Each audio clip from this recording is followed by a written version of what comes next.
Hi viewers, కథల కడలి ఫ్యామిలీకి స్వాగతం. ఇంతవరకు మీరు మన ఛానల్ నుంచి చందమామ కథ, సరస కథ విన్నారు.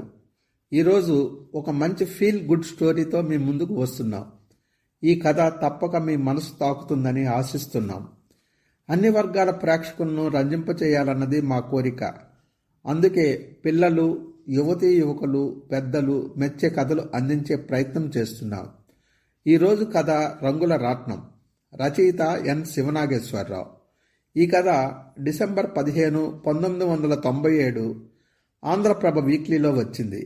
ఇక ఆలస్యం ఎందుకు, కథలోకి వెళ్దాం. కథ పేరు రంగుల రాట్నం. మీరు ఈ మధ్య మారిపోతున్నారు, నా ఉనికిని మరిచిపోతున్నారు అంది నీహారిక. బ్యాలెన్స్ షీట్ వంక తదేకంగా చూస్తున్న అవినాష్ ఆ మాటకు తలెత్తి భార్య వంక సాలోచనగా చూశాడు. చాలా కాలం తర్వాత భర్త కాస్తంత ప్రశాంతంగా కనిపించాడు.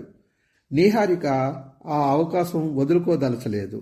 అవును, మీరెప్పుడూ బిజినెస్ గురించే ఆలోచిస్తున్నారు, నాతో గడిపే క్షణాలే కరువయ్యాయి అంది. అవినాష్ చేతిలోని ఫైల్ పక్కన పెట్టాడు. నీహా, నేనెందుకింతగా శ్రమిస్తున్నానో నీకు తెలీదా? నేను డబ్బు గడించేది ఎవరి కోసం? నీకోసం, పిల్లల కోసం అన్నాడు. మనిషికి డబ్బే ముఖ్యం కాదండి, జీవితంలో అంతకు మించి విలువైనవి ఉన్నాయి అన్నదామె. అదంతా ట్రాష్. మనిషికి డబ్బే ముఖ్యం. ప్రాక్టికల్గా ఆలోచిస్తే డబ్బు లేని వాణ్ణి కుక్క కంటే హీనంగా చూస్తారు. నీవు డబ్బు ముఖ్యం కాదంటే నీకు లోకం గురించి తెలియదన్నమాటే అన్నాడు అవినాష్. లోతుగా ఆలోచించి చెప్పండి, మీరు గడిస్తున్న డబ్బు మీకు సంతోషాన్నిస్తున్నదా అన్నది నీహారిక. నీహారిక మాటకు అవినాష్ ఆమె వంక వింతగా చూశాడు. అదేం మాట నీహా, ఈ ఖరీదైన బంగ్లాలు, ఏసీ గదులు, విమానాల్లో ప్రయాణాలు ఇవి సంతోషంగా జీవించడం కాదా? ఈ సంతోషం ఎక్కడిది? డబ్బు గడించడం వల్ల వచ్చినదే అన్నాడతను. అది విన్న నీహారిక భర్త వంక జాలిగా చూసింది. ఆ చూపులోని భావం అవినాష్ సరిగానే అర్థం చేసుకున్నాడు. ప్రతిదానికి ఒక హద్దు ఉంటుందండి, ధనార్జనకు అంతే. అందుకోసం భార్య పిల్లలను మరిచి డబ్బు గడించుకోవడం సరికాదు అన్నదామె. నీహారిక చెప్పింది విన్న అవినాష్ మరిక వాదన అనవసరం అన్నట్లు ఆమె వంక చూసి, సరే, నీవు చెప్పినట్లే నాకు డబ్బు గడించడంలోనే ఆనందం ఉందనుకో అని ఇక నీతో మాట్లాడవలసింది ఏం లేదన్నట్లు మళ్ళీ బిజినెస్ ఫైల్ చేతిలోకి తీసుకున్నాడు. అది గమనించిన నీహారిక చిన్నగా నిట్టూర్చి అక్కడి నుంచి లేచి బెడ్రూంలోకి నడిచింది. అవినాష్ ఫోన్లో ఎవరితోనో మాట్లాడడం ఆమె చెవిన పడింది. చాలా జాగ్రత్తగా ఉండాలి, ఏమాత్రం తేడా వచ్చినా లక్షల్లో నష్టం వస్తుంది అని హెచ్చరిస్తున్నాడు. ఇతనికి డబ్బే సర్వస్వం అయిపోతున్నది, అంతకు మించింది ఉన్నదన్నది తెలియజేయాలి, లేకపోతే డబ్బు మనిషి అయిపోతాడు అనుకుంది నీహారిక. మరునాటి ఉదయం అవినాష్ హడావుడిగా తయారైపోయి, నీహా, నీకు చెప్పడం మర్చాను, నేను కెనడా వెళ్తున్నాను, వారం రోజుల్లో వచ్చేస్తాను అన్నాడు. అతని కెనడా ప్రయాణం గురించి కావాలనే చెప్పలేదని ఆమె తేలిగ్గానే గ్రహించింది. అందుకే మౌనంగా ఉండిపోయింది. ఆమె మౌనం అవినాష్కి ఇబ్బంది కలిగించింది. అతను ఆమెను దగ్గరికి తీసుకొని, నీహా, నేను డబ్బు సంపాదనలో పడి ఎక్కువ సమయం బిజినెస్ వ్యవహారాల్లో గడుపుతున్న మాట నిజం, కానీ నిన్ను మాత్రం మర్చిపోలేదు. నీవు ప్రతి క్షణం నా హృదయంలో మెదులుతుంటావు, ఇది మాత్రం నిజం, నన్ను నమ్ము ప్లీజ్ అన్నాడు. ఆమె అతని హృదయం మీద తలవాల్చి, నమ్ముతాను, అయితే మీరు నాకు ప్రామిస్ చెయ్యాలి అంది. చెప్పు అన్నాడు అతను సంతోషంగా. మీరు కెనడా నుంచి వచ్చాక వారం రోజులు పూర్తిగా నాతోనే గడపాలి. ఆ వారం రోజులు పొరపాటును కూడా బిజినెస్ వ్యవహారాల జోలికి పోకూడదు అంది. అవినాష్ ఇబ్బందిగా ముఖం పెట్టి, ముఖ్యమైన ప్రాజెక్ట్ వర్క్ ఉంది, అర్థం చేసుకో, 2 నెలల తర్వాత తప్పక నీ కోరిక తీరుస్తాను అన్నాడు. నీహారిక అతనికి దూరంగా జరిగింది. అది గమనించిన అవినాష్, ఓకే, అలానే చేస్తాను, అయితే వారం రోజులు కాదు, 2 రోజులు నీతోనే గడుపుతాను, ప్రామిస్ అన్నాడు. ఆ మాటకు నీహారిక ఎంతో సంతోషించింది. థ్యాంక్ యూ అని ఆనందంతో అతని బొగ్గ ముద్దాడింది. నీవు ముద్దిచ్చి పంపుతున్నావంటే కెనడా ప్రయాణం సక్సెస్ అయినట్లే, నీకు విలువైన గిఫ్ట్ తెస్తాను అన్నాడు. నాకే గిఫ్ట్ వద్దు, మీ ప్రామిస్ నిలబెట్టుకోండి, మీరు నాతో గడిపే క్షణాలే నాకు విలువైన కానుకలు అన్నదామె. నేను మాట తప్పను అంటూ అవినాష్ బయలుదేరిపోయాడు. 10 రోజుల తర్వాత అవినాష్ తన మాటకు కట్టుబడి ఆమెతో 2 రోజులు గడపడానికి సిద్ధపడి, ఎలా గడపాలి, ఎక్కడ గడపాలి అన్నది నీకే వదిలేస్తున్నాను అన్నాడు. మా బాబాయ్ ఊరు వెళ్దాం అంది నీహారిక. అవినాష్కి నీహారిక బాబాయ్ ప్రభాకరం జ్ఞాపకానికి వచ్చాడు. వాళ్ళుండేది చిన్న పల్లెటూరు.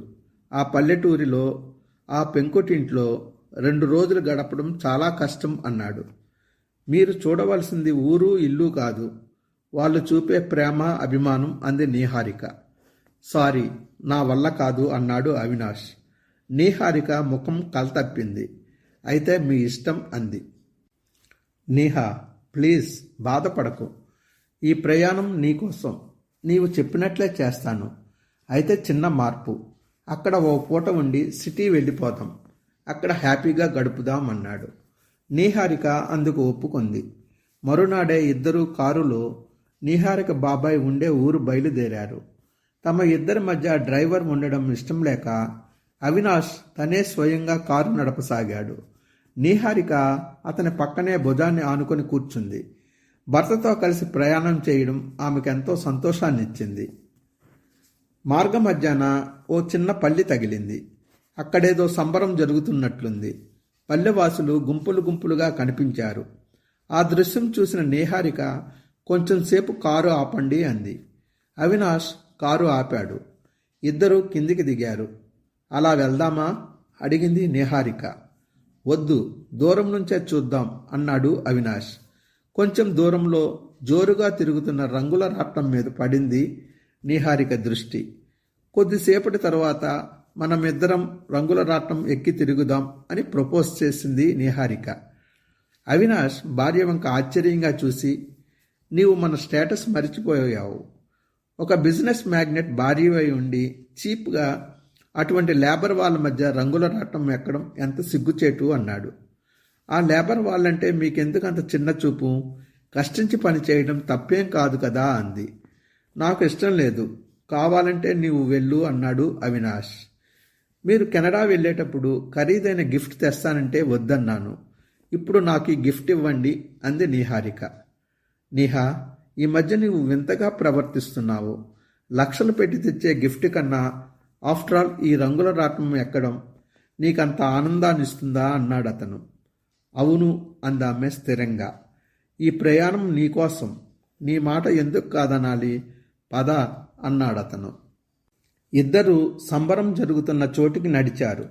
తన దగ్గరకు వచ్చిన దొరబాబు వంటి అవినాష్ను, దొరసాని వంటి నీహారికను చూసి రంగుల రాట్నం వాడు తెగ ముచ్చటి పడిపోయారు. రంగుల రాట్నం తిరుగుతారా అని అడిగాడు. నీహారిక తల ఊపింది. ఆ రంగుల రాట్నం పాతకాలం నాటిది. రంగులు వెలిసిపోయాయి. ఆ రాట్నానికి గుర్రం బొమ్మలు వేలాడుతున్నాయి. మధ్యలో 2 చోట్ల మాత్రం ఉయ్యాల బల్లలున్నాయి. నీహారిక ఉయ్యాల బల్ల దగ్గరకు నడిచింది. అది ఎత్తుగా ఉండడాన ఎక్కి కూర్చోలేకపోయింది. 1-2 సార్లు ఎగిరి కూర్చునే ప్రయత్నం చేసింది గాని వీలు పడలేదు. సిగ్గుతో ఆమె ముఖం ఎర్రబడింది. నీవు బరువు పెరిగినట్లు ఇప్పటికైనా గమనించావా అని అవినాష్ ఆమె భుజం పట్టుకొని నడుం మీద చెయ్యి వేసి పైకెత్తి కూర్చోబెట్టాడు. తరువాత తను చలాకీగా ఎగిరి ఆమె సరసన కూర్చున్నాడు. రంగుల రాట్నం తిరగడం మొదలయ్యింది. ఆ వేగానికి లోకమంతా గిర్రున తిరుగుతున్నట్లు అనిపించి నీహారిక భయంతో భర్త నడం చుట్టూ చెయ్యి వేసి అతని భుజం మీద తలవాల్చింది. అవినాష్కి ఆ క్షణం తెలియని ఆనందం కలిగింది. భార్యను పొదివి పట్టుకున్నాడు. ఆ క్షణం అతను అన్నీ మర్చిపోయాడు. తన వ్యాపారం, లావాదేవీలు, లాభనష్టాలు సమస్తం మర్చిపోయాడు. ఈ జగతిన ఉన్నది తను, నీహారికే అన్నట్లు మురిసిపోయాడు. రంగుల రాట్నం వేగం తగ్గింది. అది ఆగాక అవినాష్ క్రిందకి దూకి నీహారికను క్రిందికి దింపాడు. జేబులోంచి పర్సు తీసి ఎంత అని అడిగాడు. మనిషికి రూపాయి బాబు అన్నాడు రంగుల రాట్నం వాడు. అవినాష్ 10 రూపాయల కాగితం తీసిచ్చాడు. చిల్లర లేదు బాబుగారు అన్నాడతను. పర్లేదు ఉంచుకో అని ముందుకు కదిలాడు. తన పక్కన నడుస్తున్న నీహారిక చేతిని తన చేతిలోకి తీసుకున్నాడు అవినాష్. మరికి వెళ్దామా అందామె. అతను ఆమె కన్నుల్లోకి చూస్తూ కొంచెం సేపు ఇక్కడే తిరుగుదాం అన్నాడు. ఆమె అతని వంక ఆశ్చర్యంగా చూసింది. పులివేషాలు, కోలాటాలు, చిన్న చిన్న మ్యాజిక్కులు, గారడీలు, మిఠాయి దుకాణాలు అన్నీ చూసుకుంటూ ఇద్దరూ చాలాసేపు తిరిగారు. ఓ అంగడి దగ్గర అవినాష్ భార్య కోసం రంగురంగుల మట్టి గాజులు, బొట్టు బిళ్ళలు కొన్నాడు. నీహారిక అవి అందుకుంటూ థ్యాంక్ యూ అంది. తను లక్షలు పెట్టి కొన్న డైమండ్ నెక్లెస్ అందుకునేటప్పుడు కూడా భార్య ముఖంలో అంత సంతోషం కదలాడలేదని అతను గ్రహించాడు. ఇద్దరూ కారు దగ్గరికి వెళ్ళారు. కారు బయలుదేరింది. ఎలా ఉంది రంగుల రాట్నం అడిగింది నీహారిక. అతను ఆమె వైపు చూసి, నీవు చెప్పిందే నిజం నేహా. డబ్బు సంపాదనే జీవన సర్వస్వం కాదు. డబ్బు కంటే విలువైనవి, ముఖ్యమైనవి జీవితంలో మరికొన్ని ఉన్నాయి.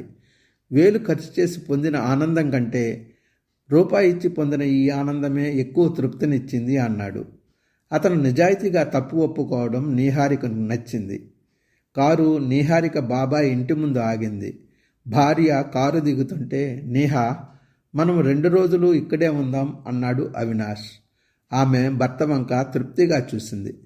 ఇది ఫ్రెండ్స్, ఈరోజు కథ రంగుల రాట్నం. ఇది తప్పక మీకు నచ్చి ఉంటుందని ఆశిస్తున్నాం. ఈ కథ మీకు నచ్చితే లైక్, షేర్, సబ్స్క్రైబ్ చేయండి. అలాగే మీ స్నేహితులకు మన కొత్త ఛానల్ గురించి పరిచయం చేయండి. మంచి కథ 10 మందికి చేరడం మీకు సంతోషమే కదా. మరో మంచి కథతో మరలా కలుద్దాం. అంతవరకు సెలవు. నమస్తే. Have a good day.